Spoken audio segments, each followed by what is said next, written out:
Votre attention s'il vous plaît. Cet élément est en ligne là. Contactez-nous pour savoir s'il est aussi disponible en la langue de votre préférence. Veuillez aussi noter qu'il est en audio uniquement, dépourvu de ce fait d'image originaire. Nous sommes Christ Equality Fondation. Œuvre évangélique internationale. Notre évangélisation se fait au moyen de nos sites web, christequality.com et évangileéternel.com. Au moyen de notre web radio évangileéternel.com. Au moyen de notre web télé évangileéternel.com TV. Au moyen de nos publications et brochures. Et au moyen d'autres ressources traditionnelles et contemporaines d'évangélisation des masses telles que les médias sociaux. À présent, nous vous convions à suivre la rubrique Pasteur et Thème, lequel se fait l'honneur de vous présenter aujourd'hui. Le bien-aimé de Jésus-Christ et des saints, le docteur Jacques Moutombo, ministre de l'Évangile éternel. Bonne édification au nom de notre commun Seigneur et Dieu Jésus-Christ. Amen. Verset 7 à 8.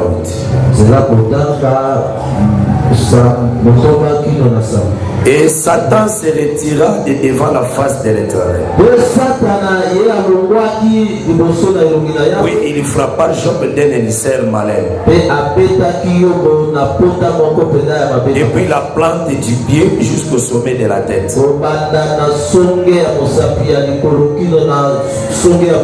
Et Job prit un tesson pour s'y gratter.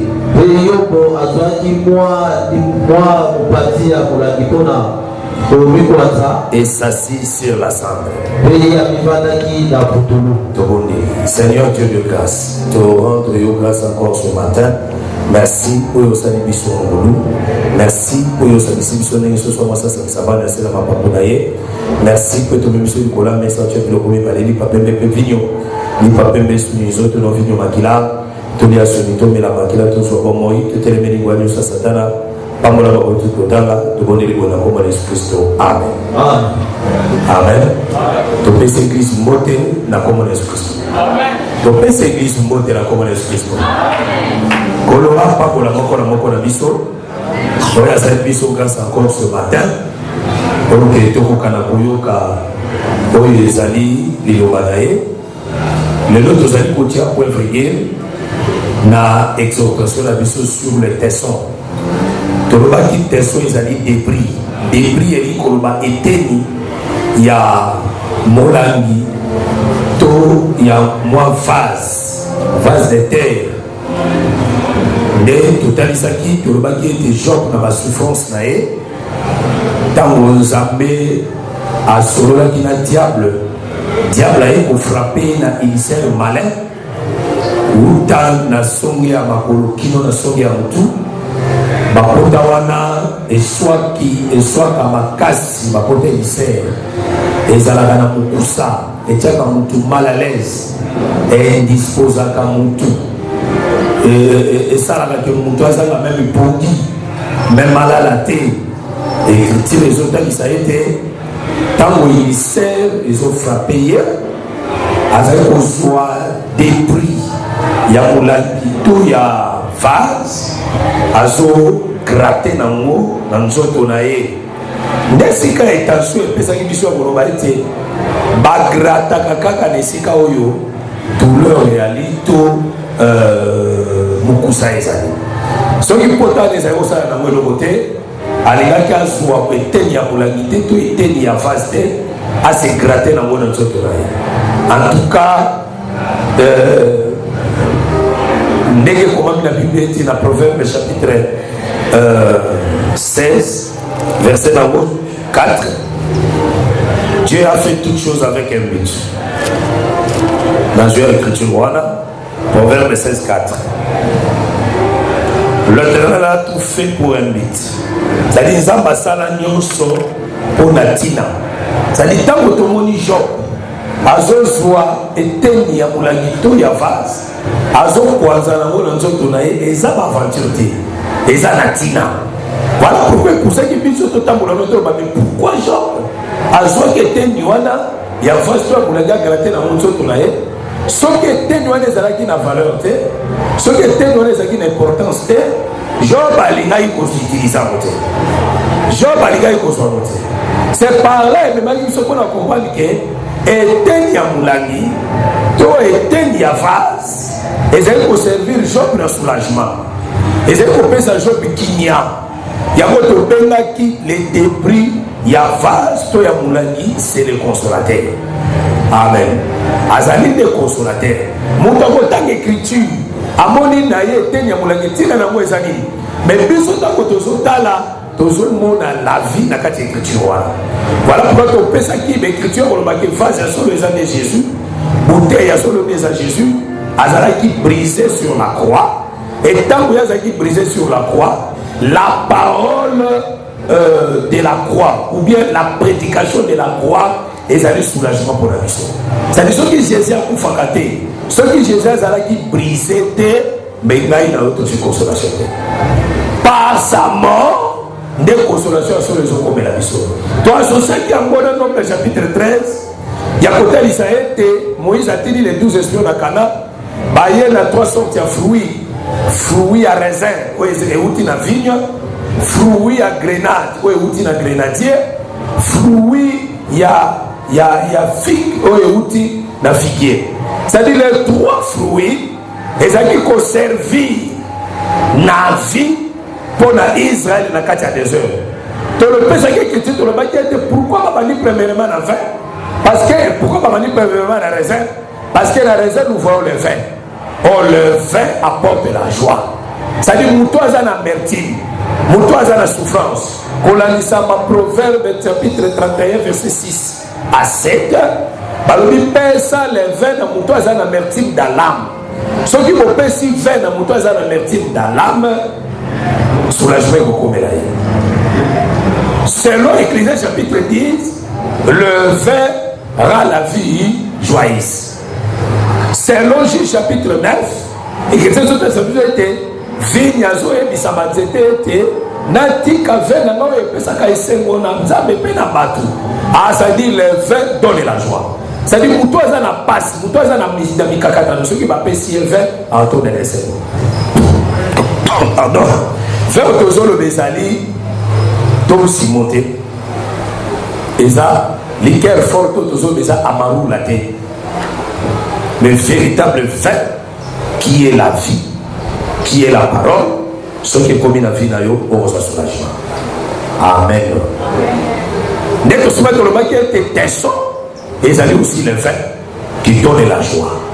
Voilà pourquoi les serviteurs, plutôt samaritains, atambolaki na biloko misato, atambolaki na vin, atambolaki na l'huile, atambolaki pe na bandelette. Mais toi, soit qui a vin. Pourquoi atambolaki na vin? Parce que tant qu'on appliquer vin na moto babeta qui na babrika, ça dit qu'il faut me mêler les sengo. Ça dit moto solo pour me mêler les sengo la vie na yo, et ça le Seigneur Jésus. Ataba passe atami tout ça mi kakatano. Ce qui au kutani na ye, yebake akotoki ça sengo la kacha côté malade. Amen. Bon, ça seulement récapitulation, il y a moins quelques minutes pour que tout le monde soit dans le sujet de la mission du jour pour la clôture. Dans le bail 3 et 2e, nous étions amis grenade. Grenadier, fruit dans les grenades. Dans le bail de grenade, des années qu'on se retrouvait dans le bord du vêtement souverain sacrificateur. Les années signe à vie. Ça dit, moutois à Koufa. Ceux qui m'ont mis les grenades, alors le traiteur m'a mis les démons. À Koufa de société. Voilà pourquoi signe à que sacrificateur vit. Les années qui découlent, Azaki n'a pas à bordure, il y a là-bas, grenade et la clochette. Clochette des Angonga. Ceux qui ont tout un an, ils ont fait sa son, ça veut dire il vit. Il y a votre mec qui était, sa souverain, c'est que vous avez un canal singaté, ou quoi qu'on a lettre ça. Ni singala loquette, ni singala locolo, ni dans le bon. On les a pas passé à ma groupe de prière.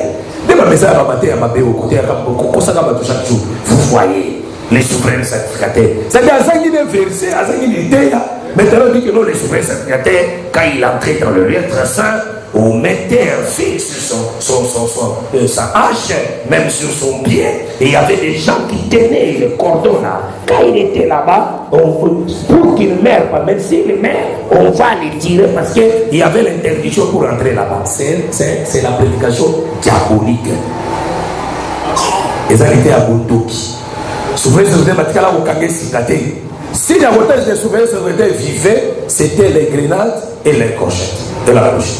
Les avantages de Kazobika. Et puis souvent, ça veut dire qu'on fait parce que c'est très simple. Parce que le sang a péché la colère de Dieu et ça bat les colons. Bakana est signaté parce que des Genèse Apocalypse, version au tour du monde à monter. Au tour du monde à version à la terre. Et ça l'a raté. Et par là, vous comprenez qu'il était, et que Dieu le bien était, tambour, azo tambola, clochette na grenade, ce que zone là, et que Dieu le bien était poète akoufaté. Par là, vous comprenez qu'il était, grenade de Mela Kamoutufi. Ce que vous avez la grenade, il y a son nom, on coupe sauter. Grenade, c'est tout un fruit. Oh, le fruit, c'est Jésus. Ce que vous avez la Jésus qui est le fruit de tes entrailles, tu ne mourras pas. Mais c'est ça, non? Parce que ma benga Jésus, le fruit des entrailles. Ma benga est le fruit des entrailles. Ça dit Jésus, ça a un fruit. Ce que aujourd'hui, Jésus qui est le fruit, tu ne mourras pas. Beaucoup fait soutenir. On a des anges, tant qu'on n'est pas Marie, tant qu'on n'est pas Joseph, après ça, il message. Tout ça, on a tenté, il y a aussi le soukouna. Mais nous avançons. Troisième arbre est aussi, qui figuier. Figuier et apportaka la guérison. D'être aux qui n'a écriture. Total, ça qui était Ézéchias. Quand on a tombé malade, Esaïe a coupé sa prophétie du colonaïe. Nassima a coupé sa prophétie. La Bible dit ceci. Prophétie n'a pas ça qui est au Kokufa.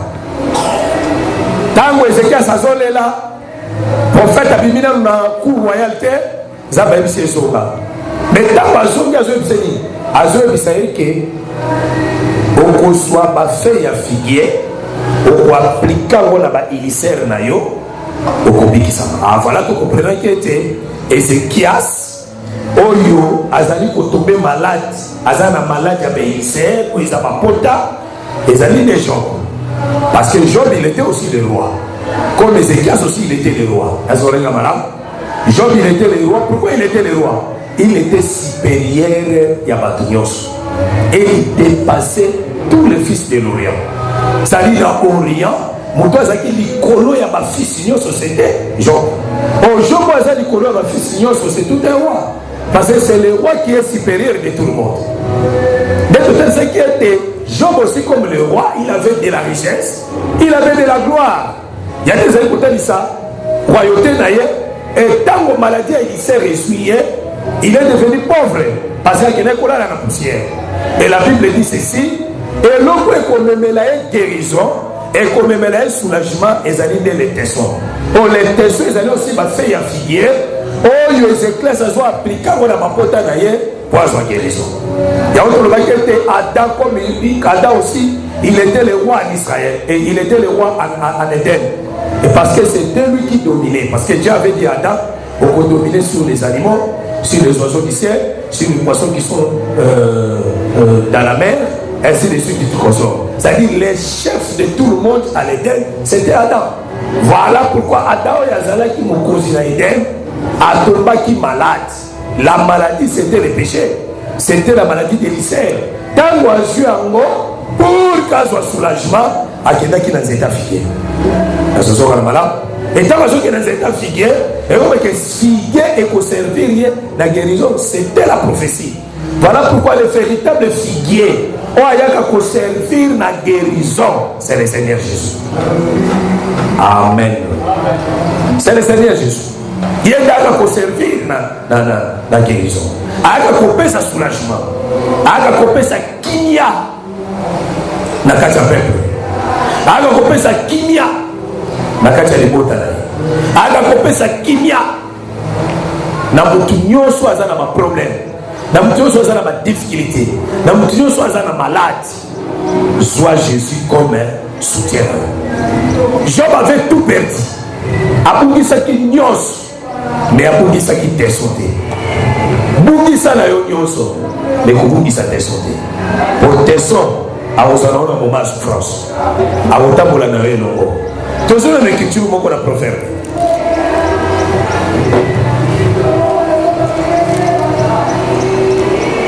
Proverbe chapitre 6, le verset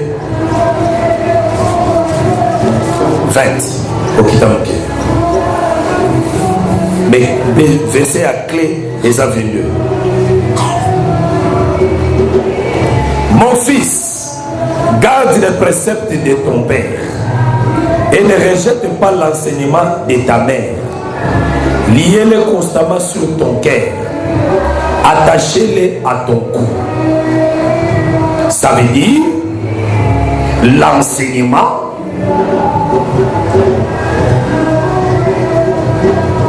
des alliés, les préceptes des pères et l'enseignement de la mère à lier constamment sur ton cœur et attacher-les à ton cou. Est-ce que au sommet on a enseignement balia on a monté un peu ma carrière on a qui voit au sommet on a enseignement ah et nous on a enseignement sur ma comme on a qui voit et comme collier et comme perle et comme bijou. C'est-à-dire bijou il y a solo enseignement, bijou il y a solo collier, il y a solo les années enseignement. Assurez-vous madame au Kenya on a kingo toza kota kunate, ce n'est pas notre sujet. Yoka sikoyo enseignement wana ils te dirigeront dans ta marche et kokambayo n'eta molina yo ils te garderont sur ta couche et kobatela yo ta mokolala ils te parleront en ton réveil et kolobela yo na bola mukina yo. C'est-à-dire cet enseignement c'est la vie de tous les jours. Il ne peut pas t'abandonner. Amen. Amen.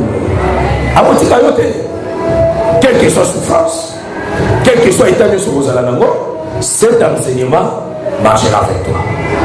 Mais enseignement ya zanani. Enseignement au balobike à diriger na marche na yo. Akozala na yo na kolala na yo pe akolamusa yo na mukolo yo esengeli olamuka tambola mokili mobimba okute eloko boyite enseignement ya boyo azalaka te. À d'autres termes tokoti mamone marobo Jésus alobaki je vous abandonnerai point, je vous délaisserai point, je serai toujours avec vous jusqu'à la fin du temps. Amen. Amen. Ça veut dire ici, tu comprends que l'enseignement, les années Moutouboubima, et qu'on a abandonné les fils. Les fils, oh, c'est tout un peuple, c'est Adam. Parce que les fils, c'est Adam. À comprendre, ça veut dire, enseignement, et qu'on a abandonné était. Dès que tu regardes que Job, c'est tout un fils. Parce que Job, c'est le fils de Dieu. C'est Adam. À cause de l'abandonné, par ici, tout aussi, l'enseignement, c'est un esclave. Enseignement, c'est un mot. Tout ce que tu exauces.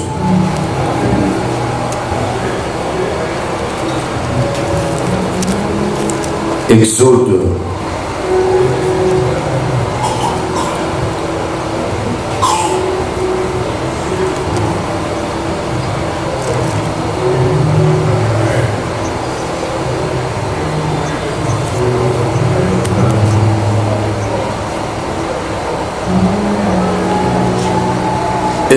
Exode chapitre 21. Verset numéro 3. Mais on va dans la verset 2, on a gagné temps.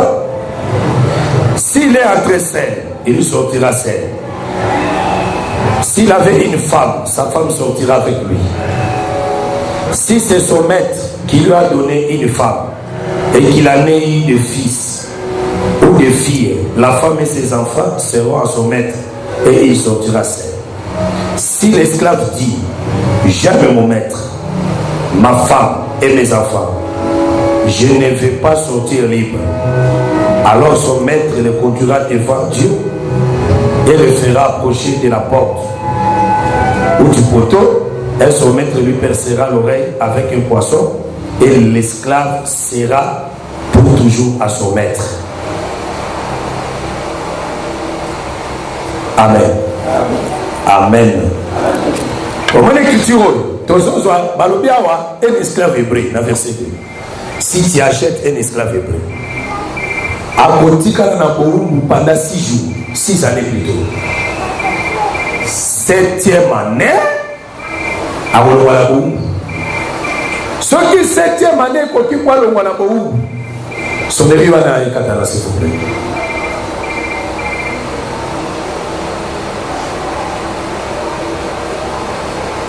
Ce qui a le moins la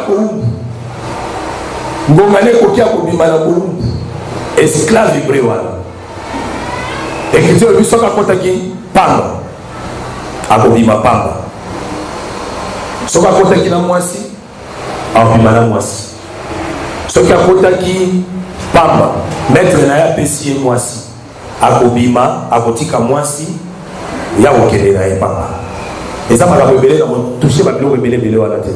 Et vos bébés na programme na Anamou. Parce qu'il y a un bon prédicateur, à terre, à connaissance, à démontrer connaissance. Mais un bon prédicateur, à terre, pour communiquer la pensée du jour. On peut ça le message en tant convenable pour que le peuple n'a pas pour là.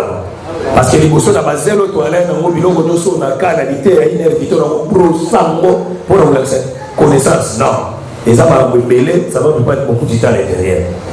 Si ma soeur n'a si ma comme le mais taïso zanga vous avez une taille pour les beaucoup partout.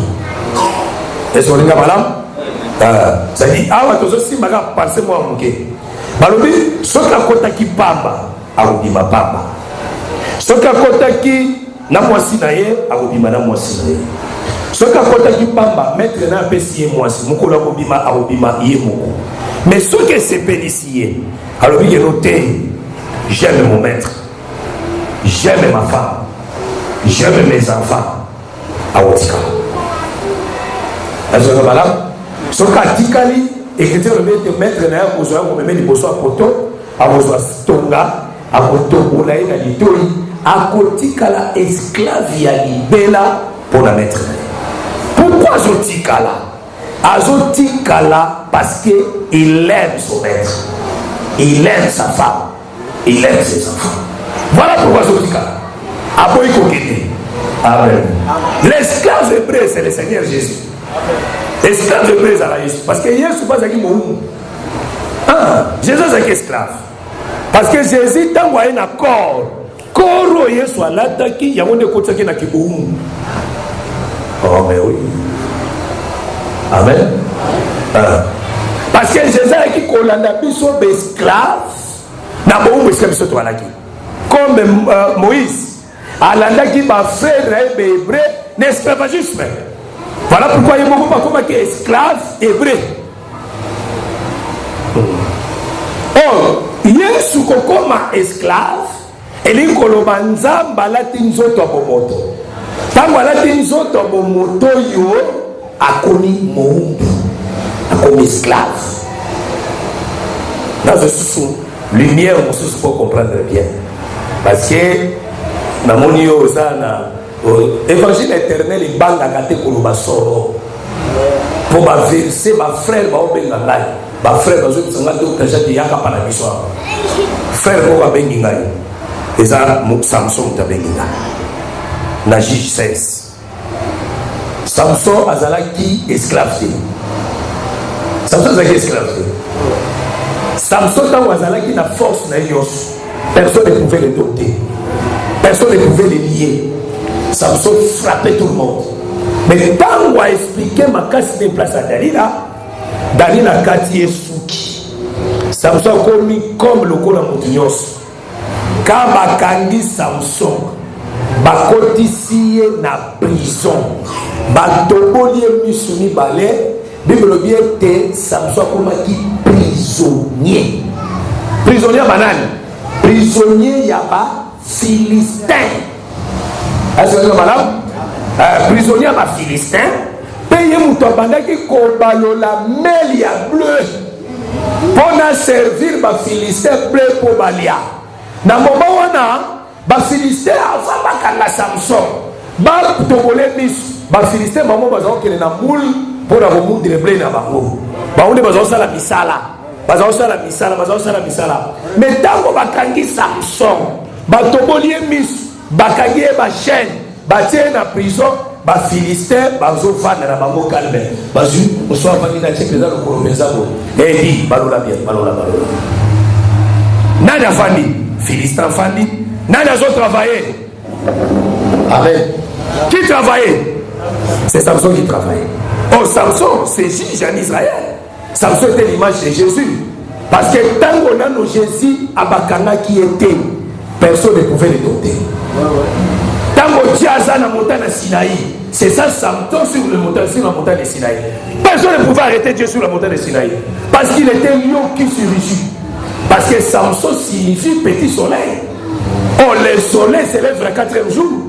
Oh, le soleil s'élève le 4e jour. C'est le 4e fils de Jacob qui est Juda.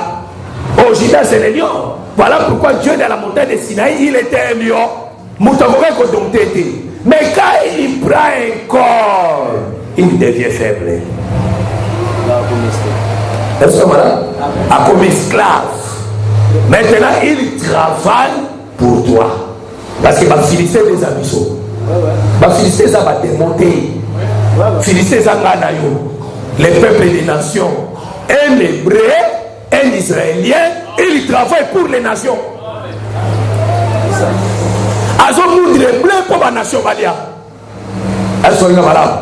Voilà pourquoi dans Matthieu chapitre 12, écriture sur le baboy, les pharisiens ont côté les Jésus, les disciples bazali ko buk bazo banga sabate bazo buka blé bazo liamo le jour ya sabbat. Jésus a le biboye ayena lisese na malubaya David a des peines de proposition aux amis destinés pour la sacrificateur, mais il n'était pas sacrificateur. Ça ce n'est pas notre sujet.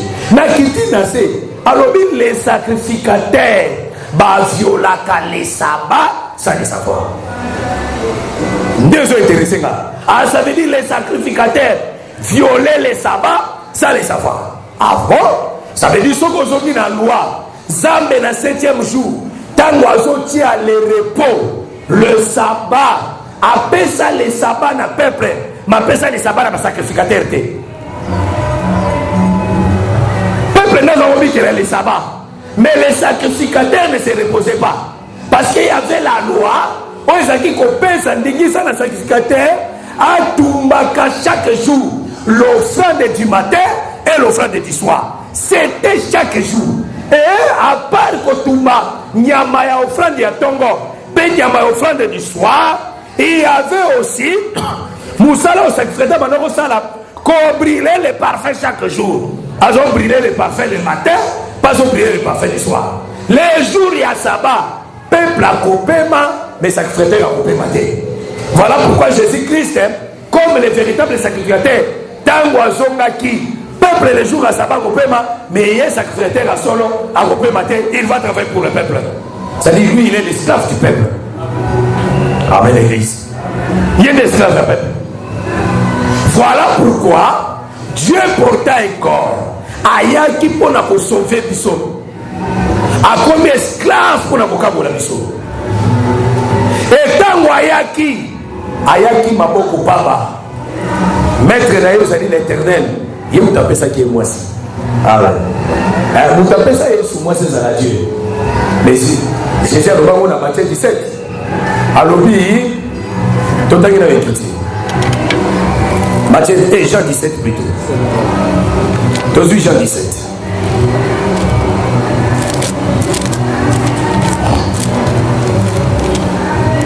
Verset J'ai fait connaître ton nom aux hommes que tu m'as donnés.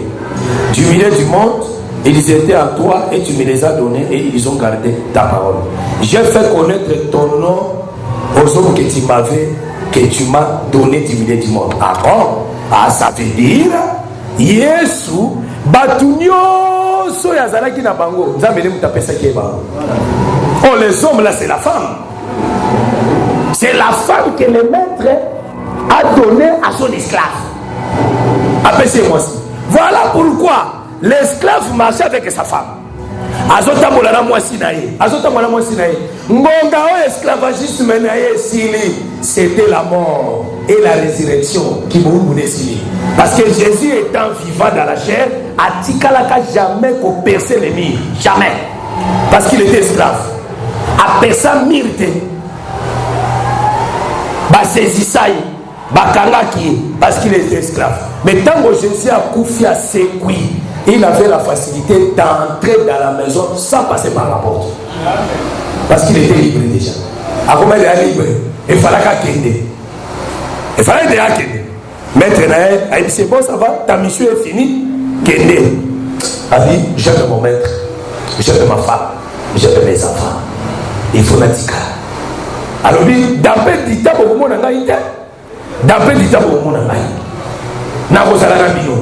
je vous abandonnerai pas, je vous délaisserai pas, je serai avec vous tous les jours jusqu'à la fin. Ah, ça dit esclave, après il faut qu'il y ait. Que le Seigneur soit loué. Que le Seigneur soit loué. Ah, ça c'est l'évangile éternel, frère. Aujourd'hui, qui tombe. Donc ça veut dire, mettre à bord après 6 mois. Esclave à boy côté comme moi si là. Tala, ce qui ne soit tikala parce qu'il est kakayo. Jésus est resté avec nous parce qu'il nous aime. Amen. Il nous aime. Anima kotikala. Kotikala n'est par l'esprit. Les jours de la Pentecôte, tant au Saint-Esprit qui t'est esclave à boy côté. A dit je resterai à cause de ma femme et de mes enfants. Jésus a dit voilà pourquoi nous sommes dans la joie, parce qu'il est avec nous. À côté de à côté de il marchera toujours avec nous. Voilà cet enseignement. Et quand et quand na marche. Ah bon? Ça dit, on va dire tout ça vivant. Tu dois marcher avec la parole. La parole des autres c'est lui l'esclave. Il marche avec toi. Bon, ensemble. Et comme il faut là parce que nous il faut là. C'est la mort. Et ça liwa. Tant que là, na liwa, amen. Vous allez vivre avec lui dans la mort. Bon, ça la naïe. Hey! On retire la colère la liberté. On la muka. Et à kola musayo, mukolo ya réveil na yo. Ah, ça veut dire yende muto kola musabiso. Jour ya kola mukila biso, o kola mukila ça va dire la résurrection. De l'enlèvement. Voilà pour que Dieu le bien étonnant à la voix d'un archange, au son de la trompette, les morts en Christ résisteront premièrement. Pour avoir une foi. Ça veut dire, Moutoal, Atambola Kina Yesu, Alala Kina Yesu, Lito Daye Koufakate. Monsantu, Lito Koufakate. Oh, Moutouano, Tozoro, les Aladés, pauvres, les Aladés, Lazare. Frère Lazare, pas pauvre Lazare, hein? Mais Lazare, parce que Lazare était l'ami de Jésus quand Jésus était encore vivant. Et quand lui il était encore vivant, il marchait avec Jésus. Parce qu'il était l'ami de Jésus. Parce que ensemble. Et après Lazare a Koufi. Jésus a abandonné il était avec lui. Et le jour où il a réveillé, c'est Jésus qui a la Moussaïe. La émission solo, Lazare a reconnaîtra qu'il la voix de Jésus. Pour Azala qui nango, tango azaki na vivant. Parce que na tombo wana bato bazakolo babazaki belé. Bato bazakolo babazaki belé. Mais tango kaka Lazare ayoki la voix de Jésus, à comprendre que voix oyo na reconnaître ngo nazalaki nango tango nazaki vivant. Tala muto akufi na Seigneur parce que était le dit non, muto akufi kati na kolo misala ya ye ya malamu kolanda ye. C'est-à-dire muto akufi na kati ya parole te à s'attendre na résurrection te. Parole oyo kokufa nango nde yango wana ekorapele la vraie parole. Soko okufi na sa parole, okufi na mate ya sikatenda. Okose kwata. Soko okufi na mate ya Moïse mbi, okose kwata. Soko okufi na mate ya Adina bala, okose kwata. Soko okufi na mate ya Mutu, okose kwata ni Abraham, ni ya Kimbangu, ni ya Montaigne. Mais soko okufi na l'idée ya apôtre. L'enseignement des apôtres. On sait quoi? On sait quoi? Parce que l'enseignement des apôtres, c'est la vraie parole. Et ça a l'erreur dans la quantité. Et ça a la précision. Que le Seigneur vous bénisse. Et ça a la précision.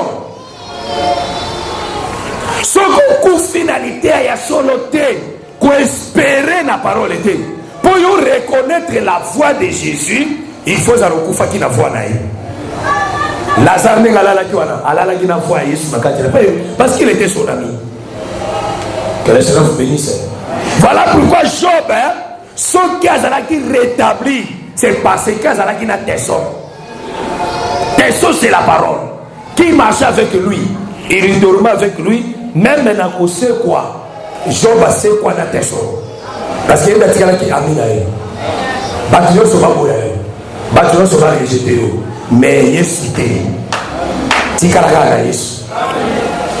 Soko tikari na Yesu. Jésus a soutenu le partout. A conclu l'homme tout bagnos. A conclu sa bagnos. Que le Seigneur vous bénisse. Que le Seigneur vous bénisse. Acclamez très fort le Seigneur.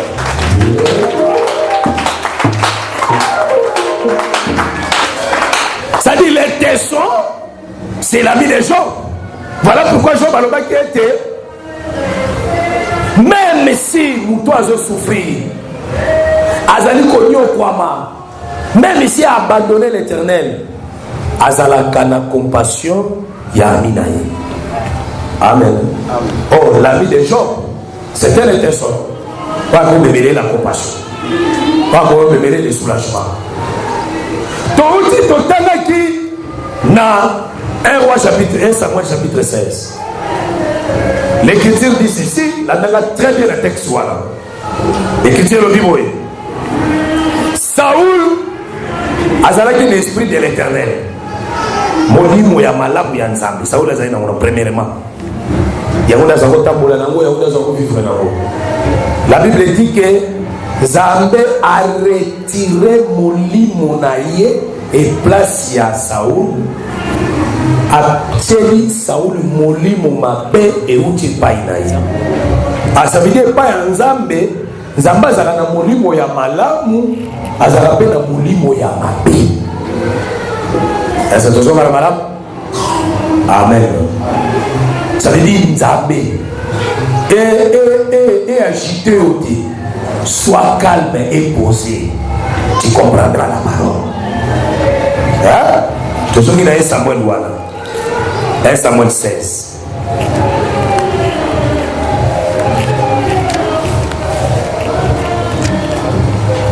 Écoutez, verset 14. L'esprit de l'Éternel se retira de Saoul, qu'il fut agité par un mauvais esprit venant de l'Éternel. Voilà. L'esprit de l'Éternel se retira de Saoul. Frigide, qu'il fait agiter par un mauvais esprit venant de l'Éternel. Ça dit, qu'il y a un mauvais esprit venant du diable. Oh, l'esprit de l'Éternel venant du diable. Balobi, Moli Monaya s'est retiré place à Saoul. akomaki agité na molimo mabe utie pa ya nzambe. Azali nzambe azala na molimo ya malamu, azala pe na molimo ya mabe. Ezali toka malamu. OK. Eloko wana pe saleme pa Akab. Na période du prophète Michel, Nzambe azali na posa aboma Akab. Et l'écriture dit Nzambe atuni nalingi naboma Akab. Toujours dans l'écriture.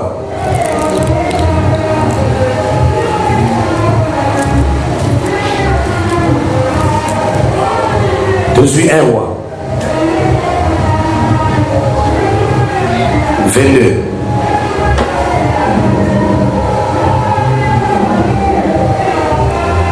Verset 20. Un roi 22, 20. Daniel le souffre.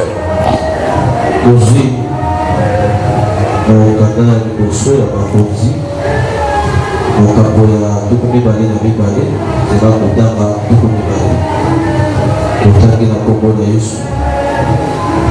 Et l'Éternel dit, et Yahweh alobi, qui se dira Akab, nani akopengwisa Akab, pour qu'il monte à Ramoth, kwete amata Ramoth na Galate, et qu'il y périsse. kwete akufa. Il est répondu d'une manière, l'autre d'une autre. Bayanoli lolenge moninga pe mususu verset 19. Jean verset 19 pour te comprendre penser bien. Aujourd'hui dans verset 19. Et Michel dit, Michel obi, écoute donc la parole de l'Éternel. boyoka maloba Yahweh. Je vis l'Éternel assis sur son trône, Namoni Yahweh avandi na kiti na bokonzi, et toute l'armée des cieux se tenant auprès de nous. pe ba armée nyonso ya makolo evandi pembeni na ye. À sa droite et à sa gauche. Na loboko na mwasi pe na loboko na ya mobali. Ça veut dire amoni ba armée. Quand on parle de l'armée de ce sont des anges. Ce sont des esprits, hein? Oui. Bango nyonso bavandi liboso na ye, ba misusu na gauche, ba misusu na droite. Est-ce que vous avez malade? Tokei maintenant. Et l'Éternel dit, Et Yahweh alobi, qui se dira Akab, nani akopengwisa Akab? pour qu'il monte à Ramoth, Pweta kende na Ramoth na Galate. et qu'il y périsse. Pweta kufa, ça veut dire Nzambe pe mutu atindaka milimo ya séduction po eboma bato. Nzambe. Est-ce que malade? Nzambe. Na opesa bino verset mususu. Nzambe. Ye mutu atindaka milimo ya séduction pe emema mutu na liwa. Tokei frère. Il répondit l'un d'une manière, Bayanoli moninga pe mosusu lolenge na lolenge, l'autre d'une autre. mosusu pe lolenge mosusu. Et un esprit vint se présenter devant l'Éternel Molimo moko eye kotelema liboso ya Yawe. et dit, Elobi je le séduirai. na kopengwisa ye. Et l'Éternel lui dit, Yawe alobi na ye comment? lolenge nini? Je sortirai, répondit-il, Alobi na kobima yanoli ye. et je serai un esprit de mensonge dans la bouche de tous ces prophètes. Sadi na kona kozala molimo ya lukuta na munoko ya ba prophète na nyos. Voilà pourquoi nazote yo nazospio boye. Soko moni mote ya zote ya lukuta. Mutu atindi ya te ya lukuta les Nzambe. Kose la batakate. Soko moni mote ya zote ni kabasi bateya. Balata ba bijou, balata ba plate. Nzambe nde mutu atindi kete ya ogo. Mutu akoyebisa message wana ya Nzambe. Mauvais esprit de l'Éternel wana a un esprit à séduction pour séduire Akab à continuer monoko ya ba prophète. Est-ce que ma prophète wana baloba ki diable baloba ina Nzambe mutu alobi na biso okele bitu bongolonga tokiki frère. Tu le séduiras okopengwisa bango et tu en viendras à bout. mpe okokoma na suka ya mission na yo. Sors et fais ainsi. Bima pesa la bongo. Et maintenant, Et sikoyo voici l'Éternel a mis un esprit de mensonge sikoyo botala yawa atie molimo lukuta dans la bouche de tous les prophètes. Na monoko ya baprofete na nyonso bazawa nani yango areperaki ke na minoko ya baprofete wana masonge eza profete mosusu. Amen. Eza profete mosusu. C'est-à-dire prophète Michel yende muta comprenait que na monoko ya baoyo lukuta eza soki tozoyebisa bino ti bateyo bateyaka lukuta kowanga na kateyi. Biso nde bato kola zo révéler biso ke bato baote ya lukuta baote ya solo te bazo respecter makambo nzambe te bazo respecter doctrine te. Ok. Et l'Éternel a prononcé du mal contre toi. Et Yahweh a prononcé ma paix likolo na yo. Alors Sédécias, fils de Canaan. Ok, tout ce qui va. Amen. Amen. Ça veut dire, Zamba linga kwa isakap. Alinga pengu isaye. Mais pas pengu isaye. Atilika molimu mabe. Et continue à monoko ya faux prophète, ya ba prophète nae. Automatiquement ba komi ba faux prophète. Ils étaient des prophètes d'Israël. Parce que les prophètes d'Israël. Mais comme si un faux prophète va prophétiser les mensonges, c'était l'Éternel lui-même. Voilà pourquoi il dit que Zambatinda Kamolimo ya Igarema, pour Batouba quoi na mensonge. A-t-il à Batumolimo Igarema? C'est ce que le frère Jean Lobi. Dieu envoie l'esprit de l'Igarema pour que les gens croient au mensonge. Si on dit que vous avez dit que Zambe Mutati Molimoana. Que le Seigneur soit heureux.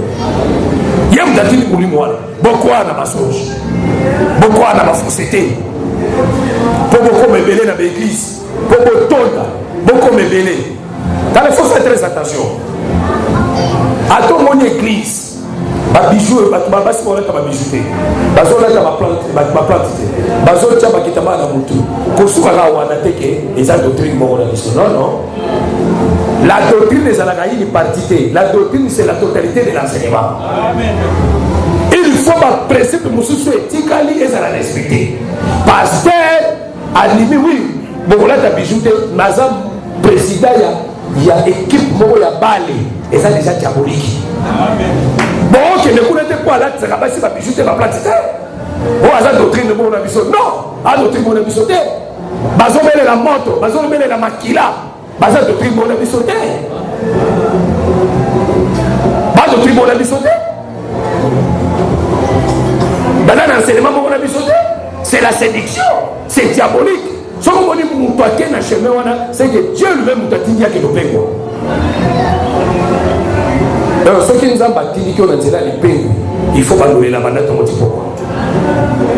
Pour nous amener dans moi na naïe à pourquoi va te mêler à ce quoi à cause de ma bien matériel. Mabala, voyage, Nisala, pour moi, voilà pourquoi je suis dans l'église. Oh, c'est quand doctrine des athées. Oh, c'est quand tu as des bisous. Bisous, tu as la moto. Bisous, tu as la makila. Bisous, tu as la démon. Tu as la non, bisous, tu as la bisous, tu as la prière à vengeance. Il y a un pour un, temps pour temps. Non, biso soki muto asali mabe toli bisi. Biso ko mara démonter tout mara démonter. Et ça c'est pour moi c'est pour être ma bijouté neti pas message à Branham. Le voilà basi pas être ma bijouté ba ni nité allez basa ba doctrine mon avis. Non. Ça veut dire ils ont dans la molimo ikalema pour la batuma quoi na mensonge. Ils ont même tati de quand. J'étais scandalisé, voilà pas dans le bien solo. Le jour où on a l'équipe de victoire, c'était le matin. Tous les gens, on a papa Freddy, retourne dans la zone, on a commis la victoire de Saint-Joseph. On a moli pas tout bas, tel mille poisson à grotte et Keko, il y a Maria. Tout bas, tel mille poisson adoré Keko. Ah, non, quel bango mawa, non, quel bango mawa. Bible pekisi ko adorer Bikeko. Bible pekisi. Mais mon tangi écriture a moni que Bible pekisi Bikeko, mais quel besoin que ko adorer Keko. nani atindiki bango nzambe nde moto atindiki bango bakwa na masonge mpo na suka nango basala nini bakufa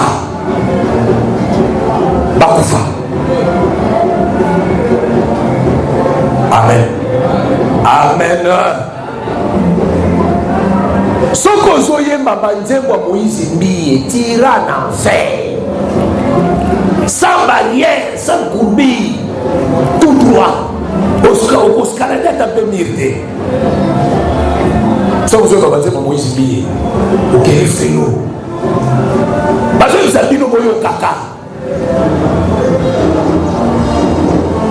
banjelu babeti ngonga banjelu babeti ngonga ntango na ye eske na bible banjelu babeta ngonga natuni bino na bible banjelu babeta ngonga beta ngai version elobi ke banjelu babetaka ngonga sikopesi version wana sikotuna ye banjelu na ye babetaka ngonga ezaka banjelu ya wapi babetaka ngonga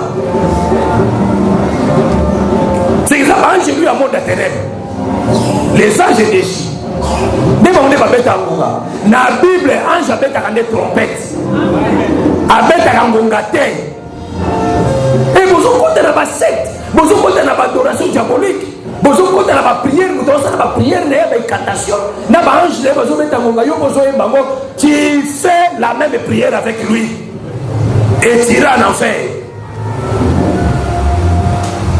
Ndeko moko atuna nga lobi na nga docteur yo nde opesaka bato visa okende lifelo nabingai te ezaka nde écriture oyo ere nyonso bato bakokende lifelo nabingai bato bakokende lifelo bosoka okende lifelo ezaka problème bao bandimeli parole te bakokende lifelo surtout sali topakola bato mafuta te bible lobi ke bokoyeba bato nyonso na bamoma na bango. Amen amen. Aussi tu exemple tu banze mo deningoni est-ce que banze mo deningoni babeta ngona na ba terrasse na tuni ba ngona ba terrasse boso banze mo deningoni ba ngona terrasse na bila yo kolo nanga nze boso mo muta tongoli mulangi ya simba to mulangi ya nkoi poyo nde kolo nanga yambade Katerina ngai na bomoi na ngai nabila senjela na wala mutatu boli munanja nkoi ezaka bongo mezo nzemba Moïse Mbiye banjelu babeti ngonga tango na wala mutatu to munanja nkoi omona ngote bomona ngote mutu na baba nzembo nzambe zo beta na bato batomboli masanga baomela frère c'est ça le bon nzembo wa nzambe bato bazombela nango masanga bazobina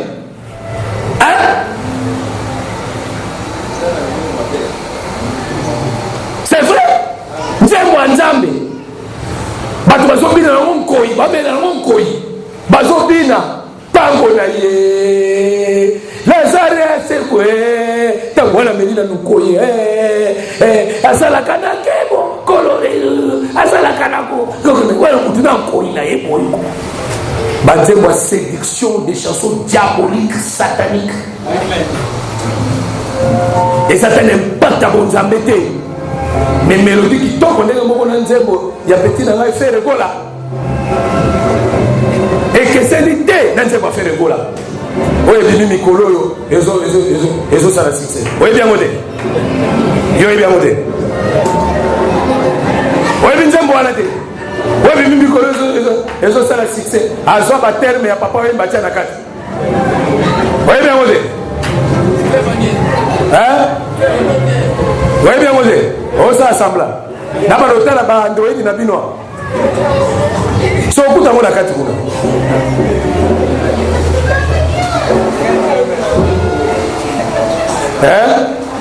oye nayemba ngo rien nayemba te rien nayemba te ndenge moko na banze ba petit fani ndenge moko ezata na bonzambe na kati te babiso ntango tobongolaka mitema banzembo ezotikisa biso masumu banzembo oyoki nzembo ya nzambe boye dekwa mokili suyo me baoyo oyoki nzembo ya nzambe mokili ebakisaka ozuka petit maiko boye kazoyemba nzembo ya jibe ebandeli ntina suka bayeli nzembo wana te boyo mpe basamble ebele nzembo wana ya jibe ebandeli ntina suka azuka kombo ya yesu atie terme kita so rythme jibe piana non sanga moto aza saint esprit azwi nzembo ya chiluba ayembi nzembo ya chiluba oyoki yango mobimba pepe kale nzembo ebandeli ntina suka pepe kale na lubumbashi jour mona oleka na nzela bagarso omemi groupe ya bakoralo ekomi ya banzete wana o bayemba bavoi bilwana naoki mpenza na otemi mpenza moko petit moko aza na kati ya groupe wana toyeba yene très bien bazoyeba nzembo kamulangu we siko kamulangu te siko bazi sikoyo kolo yesu we kolo yesu we kolo yesu kolo yesu we kolo yesu we kolo yesu yesu ye kolo yesu kolo yesu date boza bapaye bino tuwa bapaye nakendaka mosika te boza bapagano boza li saint esprit bokomi koyeba na kamulangu na église frère manque inspiration de nous. Bah, ceux qui fêtent. Vous êtes des païens. Bah, circoncis. Vous êtes même ça vous a l'ensemble. Bah, c'est bon, la rame. D'ailleurs, on a accueilli frère Moussa Bissou bien. Pasteur. Azaka pasteur. Azama tata Moussa Kanake. D'ailleurs, vous êtes Nassima. Bidokta. Bah, Tikalo Lela Nassima. C'est-à-dire, Nzambe Moutatini Molimo Ikalema, na bayebi, na ba pasteur, bate ya mensonge, pour ceux qui ont dit, ok, les filles. Mais moi, nous, ya Nzambe ya solo comme Josaphat. Ya quoi ya na maté ya ba faux prophétique. Ya quoi ya na maté ya Michel. Ya on a kolo batango yo ki basakoli. Et si là le est-ce que Moussa kolo Moussa parce que bisakolo ne sala nini? Okokende, okolonga, okobonga, okozwa succès na bitumba, okozala mutu munene, ne maté ya ba faux prophète. Tu iras de l'avant, tu marcheras dans les airs, tu seras une grande personne, on parlera de ton nom, tu seras un homme puissant. Michel abanga kamate ya wana te. Michel ngakayoka nde solo ya Nzambe. Mwana Nzambe abanga ate ko balobino kokoma mutu munene. Est-ce que vous dites que mutu oso zaka mutu munene? Babola bazalaka te. Baboyi bazalaka te. Siko biso nyoso to ko ma PDG. Nani direte? Nani kodonye? Nani akosoma makasu po biso to lia makasu? Nana ressemble bite ou te poto so bite ou te bino nyonso botomwani non na kati ensemble za ba botomola ba bisusu batu na batu la catégorie na bango amen. Ça dit Micha côté alobi Micha lobi abi je parlerai ce que Dieu m'a dit. On muto ebi côté ya kasolo même oyo bisaye malabate weza la maté ala ote akaba boyeke tangu Micha est que noté on est makambe ezali obonga olonga na bitumba akaba bité yo te akaboyite forme matérielo ezaka oyo te lo va bien tango ebisie que nazomona ba brebis dispersées sur la montagne sans berger okokufa na bitumba so okende c'est ça il faut que ça nous trouve vérité. Biso faya la tokote akabino toujours vérité. Toko camoufler le côté. Tokote akabino toujours solo. Et prêcher la vérité, ça donne la crédibilité. Là, on nous machine sur crédibilité pour noter solo. La vie de la sanctification. Au Kalamana Nzambe. Mali le ezana de Bumbashi ça va terre. Mali le terre. Ça va vantir. Mais la famille n'a pas dit qu'il mystique pendant 7 mois. Ngaboko, ça même, il a lu Kagata, Serata, Bolana, Pemel. Ça même, attends, tu finis ta moto, elle est belle, hein? Aux hommes à la loi. Dieu est bien voté.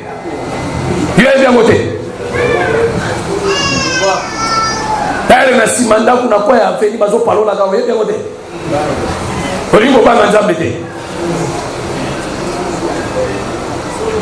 Amen. Amen. Atako singa ta ser na litama boy rien. Ataka na musapi ya papa boy. Oh même to tambola na ser zwata nini saki to tambola na jamais ngamboko na komi kufela ngamboko. Na malili wana kuverda so lenga. Yesu Kristo sukaka biso esi lava. Nous avons quitté Lubumbashi avec un bon témoignage. Un bon serviteur. Bisika nous sommes autant de fatigue un bon témoignage. On a combien à Sumbi, à combien à Sumbi, solo partout. Non. Nous autres, nous autres, dit, mais total à venir, total contraire, total respect, total valeur, n'a mis ses suyetés pour les 2 minutes. Gloire au bapé singayo, et koko ya la bopete, ba wanga na yo. Alors, comme on a besoin de respect, baba nous télé na yo. Au côté qui nous machine en gloire, au comme bima na fenêtre. Au so bima ba tout ba yeba te ko bima ki. Tu dois rester dans la vérité. Dans la vie de la sanctification. C'est-à-dire, mon lit, mon paix, et ça va regarder les diables. Est-ce que vous avez là? Zambe ne moutotinda ka diable pas peine sabato. Moutotinda qui sert pas peine satana, c'était Dieu. Vous avez été Nzambe beaucoup. C'est là où la prédication est maintenant depuis le ciel. Le diable lui-même a peine ça va ange. Moutokoti ça diable likanisi. Il y a peine ça va ange. C'était Dieu lui-même. Pour Nzamba zala na conquérant. So Nzamba zala na conquérant te, tu vas peut-être ça kana moïté. Nzamba a créé un conquérant naïe. A créé le diable conquérant naïe. C'est ce que les chrétiens sont dans Isaïe. Yemoko a sali li bende, paye moko a luki li bende musu peut détruire wana. Yemoko a fabriqué diable. A fabriqué coaché moulimo et carrément paye ça ba ange. Diable a jupe et tout quoi ba ange a paye ça parce que les anges c'est aussi des prophètes. Après nous sommes allez, babani moussa la sélection.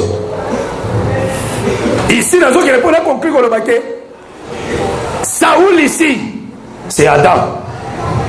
C'était lui qui avait la royauté, qui avait l'onction, qui était l'esprit de Dieu. C'est ça Adam. Adam a aidé, ils avaient tout le monde qui a soufflé qui les colonnes, a joué qui mourit mon aïe. Et après, nous a retiré mon lit, na katia Adam. Na katia Saoul a retiré, a su mon lit, moya mauvais, a été les colonnes. Oh, mon lit, mon mapé, koya, na bon moya, Saoul, et Zalinde, le diable a séduire Adam. Adam, oui. Tawana nyonso, ya molimo mapé na katia Saoul, et ça qui agiter Saoul. Et ça qui s'est kimia. Et ça qui s'est bopeni. Et ça qui s'est solution. Et ça qui s'est consolation. Est-ce que vous avez là? Depuis la chute d'Adam, il y a un prophète. Peuple moko tazo ki soulagement. Mutu moko tazo ki soulagement. Parce que Saoul c'est l'image d'Adam. Tout le peuple va pécher dans katia Adam. Mutu moko tazo ki soulagement. Batu nyonso bazaki condamné dans la souffrance. Maintenant, moko ya ba serviteur ba ici permettre tout le kamuto yo avant bemela au soulagement. On a kokobeta lidana au soulagement. Dans le Bible ça va pour le kelangai. Moko ba serviteur lobi, je connais le fils d'Isaïe, les Bethléemites. Il est capable de faire ça. Ça David aïe. Mais il y a une description par exemple de David. Balobi il est un homme fort, vaillant, guerrier, ayebi koloba, belle et figure. Amen. Ah bon, ça veut dire mon temps pour faire ça soulagement. il faut azala bon, ayeba koloba, azala guerrier, azala na force, azala vaillant. Que le Seigneur vous bénisse. Amen. Et bake bazuye, baye naye, tango azobeta lindanda. La Bible dit que Saoul a respiré qui bien, a joué soulagement, et a commencé à l'aise. Ah, ici, David aussi, mais David comme les tessons. David, c'est les tessons. Amen.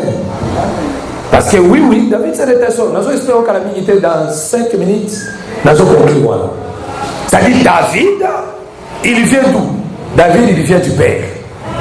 Tandis que Saoul, Abibani na kati ya bato. Saoul abibani na kati ya bato ezalaka Adam formé de la terre. Adam formé de la terre, Adam était faible. Adam était agité par un mauvais esprit. Mais tandis que David vient d'où? David, il vient du Père. Yenda Zali était Yatata. Est-ce qu'on a là? Ah, ça dit Saoul Zali était Yatata, Yenda Zali les tessons. Il viendra de Bethléem, à côté de Bethléem, à Koya et place à Saoul. Et nous avons que David à Bethléem, c'est tout un pain qui quitte le ciel et jouer sur la terre. Parce que David c'est un pain. Parce que Bethléem c'est la maison du pain. Amen. On écrit sur la prophétie. Les sauveurs à Routane à Bethléem, Michel chapitre 5, verset 1. Mon toi quoi qu'on peut sa consolation, mon toi quoi qu'on peut sa délivrance, à Kobenga na molimo mabe, à Kolongola molimo ezali ko agiter, à Kolongola molimo ezali ko détruire, à Kolongola molimo ezali ko déstabiliser, il faut que tu Bethléem. Oh Bethléem c'est le ciel. Que le Seigneur vous bénisse. Bethléem est le ciel, le pain viendra du ciel. Le pain là descendra sur la terre. Amen. Pour les gens qui sont et à cause de la moussala et à cause de la molimo mabe na kati Adam. Que le Seigneur vous bénisse. Bon l'andanga yo, tu vas côté de l'église, va faire la toujours. Bon l'andanga.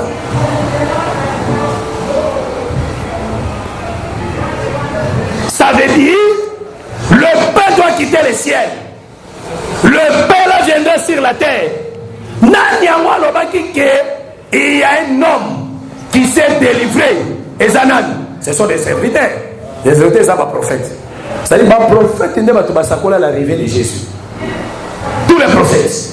Mais il y a un prophète, moi, quoi appelle ça détail. Le prophète qui a donné les détails, c'est Moïse.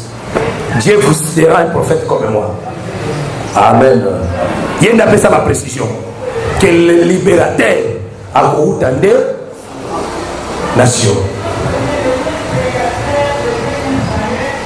Le pain qui doit descendre du ciel, qui doit quitter Bethléem, c'est toute une personne. C'est ça, Ecclésiaste chapitre 11. Jette ton pain dans la surface des eaux. D'après du temps qu'on récupère en haut. Ah, ça veut dire le pain, il fait où tu as la nicolo. Et pourquoi il y a la surface, il y a manjo, il y a des animaux là-bas. Oh, mais oui. Daniel chapitre 7. Il y avait 4 animaux et puis ça dit dans les eaux il y a une force, dans les eaux il y a une puissance, dans les eaux il y a un esprit mauvais. Les peuples doivent quitter le ciel pour neutraliser. Oh, les eaux c'est les peuples.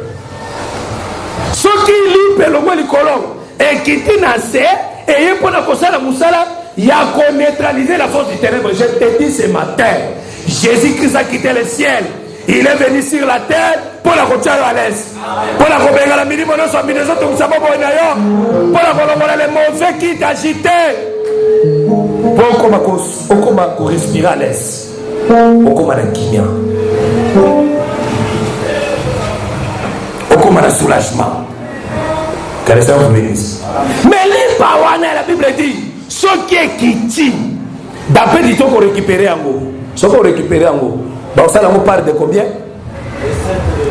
Par de 7, par de 8. Ah, ça dit, l'Ipawana, et ça la 7e, et ça la 8e. Oh, l'Ipawana, 7e, 8e, et ça la frère David. Parce que David, selon la généalogie, azalaka 7e. Selon 1 Samuel chapitre 16, quand il y a choix ya bandeko na ye, David a mis 8e. Oh, le 8e c'est qui? Le 7e c'est qui? C'est un guerrier. Il vient pour délivrer. Il vient pour rendre la victoire à son peuple. Voilà pourquoi Mouton Koya Kobi qui se fait à la guerrier. Il faut y avoir Koloba. Zo Kapsom 45 et Zoro Belasir, le fils de l'homme. Moi dans la moto, Ayebi Koloba. Azalaka Boga. Jésus a ya loko la filette. Jésus a gagné m'a bêté. Hein? Pour vous dire Jésus, c'est qui m'a bêté. Jésus a qui m'a bêté pour Israël. Mais pour la biso, Jésus a dit que ça m'a bêté. Jésus m'a dit qu'il tombe. Je vais quitter la souka, attends que biso pour te compter. Psaume 45.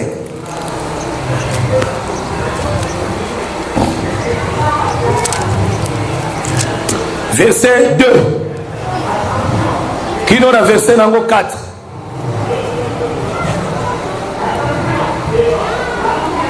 Même si dans 5. 2 à 5. Psaume chapitre 45, verset 2 à 5. Tu es le plus beau des fils de l'homme. Ozali, il est plus beau. Ah, ça veut dire il y a des beaux. Mais il y a kitoko bazali, mais il y a Zaran.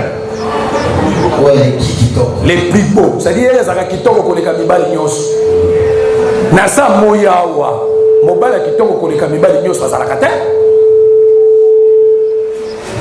Mais les plus beaux de tous les fils de l'homme. Nous basolo bela. En réalité, les plus beaux de tous les fils de l'homme, c'est Absalom. Hein? Les Arabes Absalom. Oh, Absalom est un fils de David. Absalom, il vient de la tribu de Juda. Est-ce que vous avez madame? Ça dit, hier, Azalaka a défauté. Depuis la plante, il y a pied, il y a un souki, il y a un moto. Absalom est un bogard, les plus beaux de tous les fils de l'homme. Donc, ici maintenant. La grâce est répandue sur tes lèvres. Un molou. Et sopani na bibebo na yo. C'est-à-dire soko lingi koyeba les moutons za kitoko koleka mibali nyonso. Il faut mon grâce zo couler na ba lèvre na ye. So mon grâce couler na ba lèvre na c'est qui est za kitoko koleka mibali nyonso. Donc frère. C'est pourquoi Dieu t'a béni pour toujours. Ah, na yango ne nzamba pambola yo na pour toujours. Ah, oyo nzamba pambola pour toujours. Il faut le cahier. Ye wana nde les beaux. Par exemple, qui te reconnaît comme Nzamba pas pour les points à libérer. C'est-à-dire Nzamba retiraka bénédiction du colon a été. Amen. Nzamba le roi peut se monter, on peut se dire les bénédictions éphémères, frère. Est-ce que vous avez madame? Tokiti. Vaillant guerrier. Ah, vaillant guerrier. Saint ton épée. Si à mon panga na yo. Ta parure et ta gloire. Et mon élino à l'ibanda penkembo na yo. Oui, ta gloire. Penkembo na yo. Sois vainqueur. Zala molongi. Monte sur ton char. Matali kolo ya likalo na yo. Défends la vérité. Défends la vérité. La douceur et la justice. Douceur et la justice. Et que ta droite se signale par de merveilleux exploits. Amen. Et que ta droite se signale par merveilleux de gloire. Ah, on a besoin de makamwani soute aux abso matembele. Muto bazolo belawa. Eza mfumukimba mute. Muto bazolo beleza brana mete. Muto bazolo belawa eza muto mokalo mute. Muto bazolo belawa ezali mukuna te. Pascal te. Muto bazolo belawa ezali François muto mute. Muto bazolo belawa eza soki nani te. Muto bazolo beleza Jésus. C'est Jésus. Ce qu'on y a vu ça là. Balobi, il y a des gens qui t'ont collé comme il mali nyoso. Pour les gens qui nous ont monté, qui t'ont collé comme il mali nyoso. On a qui nous ont monté azama bé. Il faut que les gens monté qui t'ont collé comme il mali nyoso. Voilà la kangama na ngana Yesu. Pour les gens qui t'ont collé comme Branham. Azaki qui t'ont collé comme prophète nyoso sa moyo.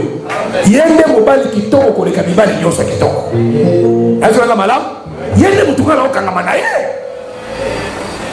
Et puis balobi ngolu ezo coulé na munoko na ye parce que ça na parole ni ada na parole ni La parole de la grâce. C'est-à-dire, yenda yebi koloba, yenda zara maloba ya ngolu. Soko kutani na ye. Okosungula libali nyonso. Oyoki lisolo les deux sociétés. Oh batindaki bango bakendokanga Jésus. Elle bakomi. Bakuti Jésus a otea. Na respect babino comme azotea to vanda kimia to yokaye ndenga zotea. Babandi koyoka mamu mate baninga bamene baninga amen amen amen amen. C'est la vérité. Non boroyo ya mystique kilte sili bate sili bache ba offrande kilte sili parce que na église yesu baza ba offrande pour nani Judas azaki kesier yenda zaki etanda azonga malamu mais yenda zaki etanda muyibi abana muyiba mbongo bazotia na kati ya oto linga betanda na biso bazala na Saint Esprit pour ce bana Saint Esprit ba muyiba raté azonga malamu ce qui est côté 20 a présenté 20 et côté 30 a présenté 30 ezana muyibi ezana etanda moko a yiba ka l'église moko ba yena 10 batie na kati wana etanda zudi akebonga ngona finale. Sikoyo pasteur azosambela ndeko wana azosambela ndeko so comme so pasteur akota miko mais yo ba prière na salela yo mutu masu efala koteka mbongo wana tisiko baso bata bi pasteur esteka makala oh la sina ya na tadi mbongo na kesi na dini na cha date ni c'est date ba vérifier boy nzoka période wana ni ndeko wana tango azumbo wana asobi ba bituka pour masu était comme na $500,000 $10,000 $50,000 tango azumbo bien bon bala moko destination inconnue nazo na malam ça veut dire ya auto ninga ka betanda na biso oyo ba yebi parole bazo ba nzambe ba kombate la mbongo ya nzambe na kinya nazo na malam ça veut dire Pierre Paul et Nani Jésus avait peine d'entendre les amis et Judas qui décide offrande de Koti allez babi babosa qu'il faut pas kanga Jésus babosa babali kama solo na terabi borwana obi no kana nga Isaïe na kana nga Jérémie mais jo mystique borwa betaki wana non allez ba komi et pas batuna bango wapi mtu totinda kibino bokaka on demande tobosani te babosana kite ba répondre babo jamais homme a parlé comme cet homme c'est-à-dire il y avait des hommes et ça mibali homme mususu abanda ko bali boso nawe ya suka so tamba yoka ya liboso tamba yoka ya suka habité jamais homme a parlé comme cet homme. Est-ce qu'on a malade? Ça dit soko kutani na ye ayebaka koloba. La beauté que je parle ici, c'est la sanctification. C'est la sainteté. Je ne parle pas de la beauté du figure. Je ne parle pas de la beauté comme ça. Non, tabazo bakaza kitoko pour les kabibali nyo dit un homme sans péché. Batu nyonso sa moyi bazanga basumuki. Baza ba péché. Ba miyibi ba escroc. Ba aventurier. Ba détourner. Mais la seule personne c'est le Seigneur Jésus. Il est désolé l'homme le plus beau que les Kabibali nyonso. Il est dans un sans péché. Azana lisumu na kati na ye. Amen église. Azana péché na kati na ye. C'est lui-là le Seigneur Jésus. Il est désolé sans péché. C'est lui-là. Il dépasse tout le monde. C'est un guerrier. Jésus c'est un guerrier. C'est un homme fort. C'est un vaillant. Jésus est capable de kolongola la kati na yo.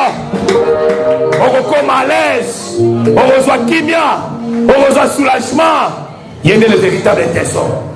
Ce que vous tu seras soulagé. Tu auras la paix. Tu auras la consolation.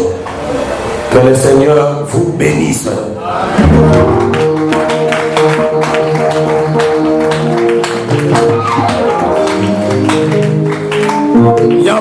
tokosambela après parce que tozala ba prière à déclaration. Bon tosala ya makasi quand nisiko parce que tozokende kotia virgule point virgule na jeune na biso et prière tosala ki demandaki pendant 7 jours mais yango wana bazobe msuna na loyebo moko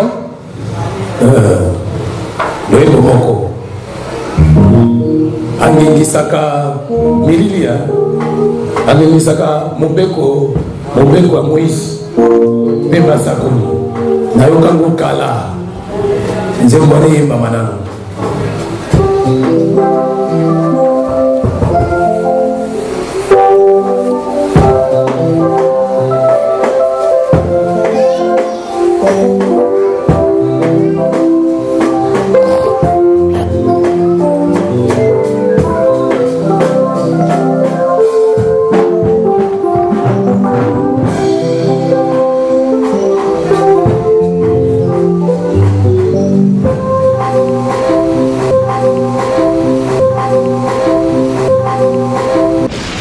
Merci d'avoir suivi ce message et que Jésus-Christ vous bénisse. Si vous avez une question à l'intention de l'homme de Dieu, si vous voulez que l'homme de Dieu prie pour vous, si vous voulez vous confier à l'homme de Dieu, ou si vous voulez tout simplement bénir l'homme de Dieu, contactez-le directement si ses coordonnées sont disponibles depuis sa page. Sinon, contactez-nous et nous lui transmettrons vos préoccupations. N'oubliez pas de faire un tour à notre page évangélisation pour voir en quoi vous pouvez vous rendre utile à Christ par cette œuvre. Que Dieu vous bénisse tous. Amen. ChristQuality.com. Les cieux en un clic de la souris. Évangile-éternel.com. Le site de l'Évangile éternel. Christ Equality Fondation, équilibrer la manne ramassée dans le désert de sorte que chacun ait un le maire.